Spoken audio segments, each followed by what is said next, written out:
friends. With everybody looking at recording, screen recordings and so forth for the coming year, I wanted to give a quick pitch out to the one that I use and really like, which is Screencast-o-matic. So Screencast-o-matic has a 3-year plan. It's $36. To me, that's pretty cheap for 3 years. There is a free plan, and I used it for years, but I just want to show you, in case you don't know what the Deluxe Plan does, how it might be cool for you to consider. So the Deluxe Plan has a video editor, so when you're done, you can like trim off parts of the video. And if you've used Screencast-ify, which a lot of people use on Chromebooks, Screencast-ify can do that too in their free version, but you can only have a 5-minute video in Screencast-ify. You can also set it to record your computer audio, import some music or narrations. You can draw and zoom, and I'm going to actually demo the draw and zoom tools because I think that's really powerful.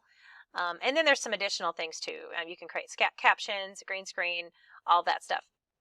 Anyway, let me just show you. I'm in Photoshop here. What you don't see is that around my screen there is a toolbar, and at the bottom I have a pencil. So I'm going to click on the pencil, and it puts drawing tools at the top of my screen, which you cannot see right now, but I can see. You're going to see me go up to the top of my screen and click and not realize that what I'm doing is changing colors right now. So when I'm in the draw and zoom, I can draw on my screen. I can actually change what kinds of things I'm drawing with. So I can choose speech bubbles. I can draw with shapes. I can do all of these different things. So as you're doing a lecture online that you're recording, even if you're doing a Zoom online and you're sharing your screen, these kind of tools are pretty neat. Now, you can't use these tools from within Zoom. I actually have a good software program for that. But if you're just recording something to put it out there, Screencast-o-matic has these drawing tools that are awesome. And then it has an erase button, which allows you to erase all of them at one time. The other thing that allows you to do is when you're in Draw and Zoom, you can double click, and if you double click somewhere, it zooms up. Now, again, it's only going to zoom up while I'm in the Draw and Zoom toolbar. And if I zoom up again, it'll go even farther. So you know how a lot of times if you're taking and creating a tutorial video, they can't see everything? That's kind of pretty handy. Now I'm right clicking and you can't see that, but I'm going to zoom out with a right click. So this all happens pretty seamlessly. And then if I go back down to the bottom and hit my pencil again, my drawing tools are not active anymore. And then I can go up and just do whatever it is that I need to do. So I think it's pretty cool. I really like Screencast-o-matic enough to pay for it since it's pretty cheap. I like that you only have to pay once for 3 years and then you don't have to worry about it for a while.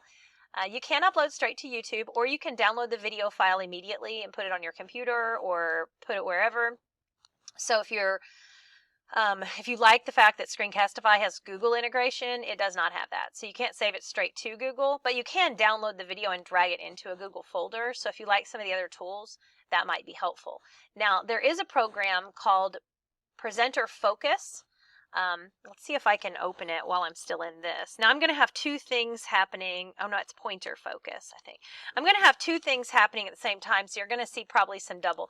So PointerFocus has this yellow circle. Now if you see a red circle, that's the Screencast-o-matic one because I don't have it turned off. PointerFocus has a little bar over here. And here's the cool thing about PointerFocus. Now, I paid for PointerFocus. It's a pay-for-it one-time thing. So this would be good if you're doing live lectures, like in a Zoom, and you want to have these same kinds of tools that I just talked about. So if I'm in a live lecture, I've got this little toolbar here. I have a zoom button here, so I can magnify things. See a little magnifying button? And that's kind of handy.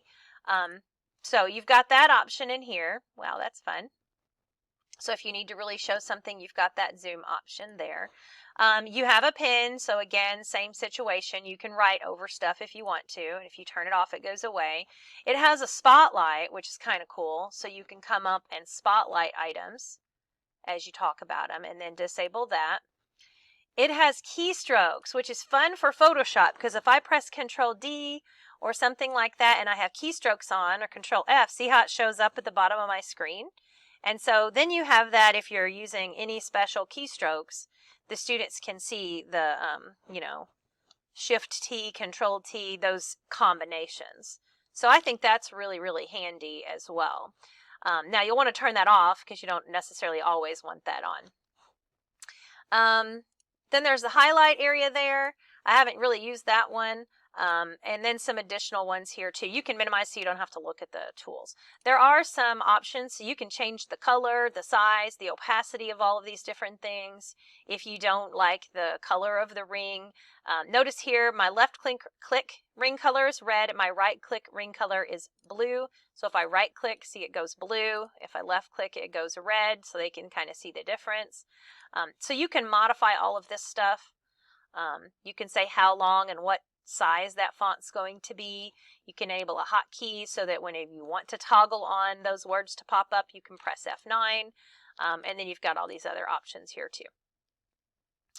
So anyway, it's pretty cool stuff. I really like it. Again, here's that magnifier, so you can choose what's the magnifying zoom factor. So that's another option there.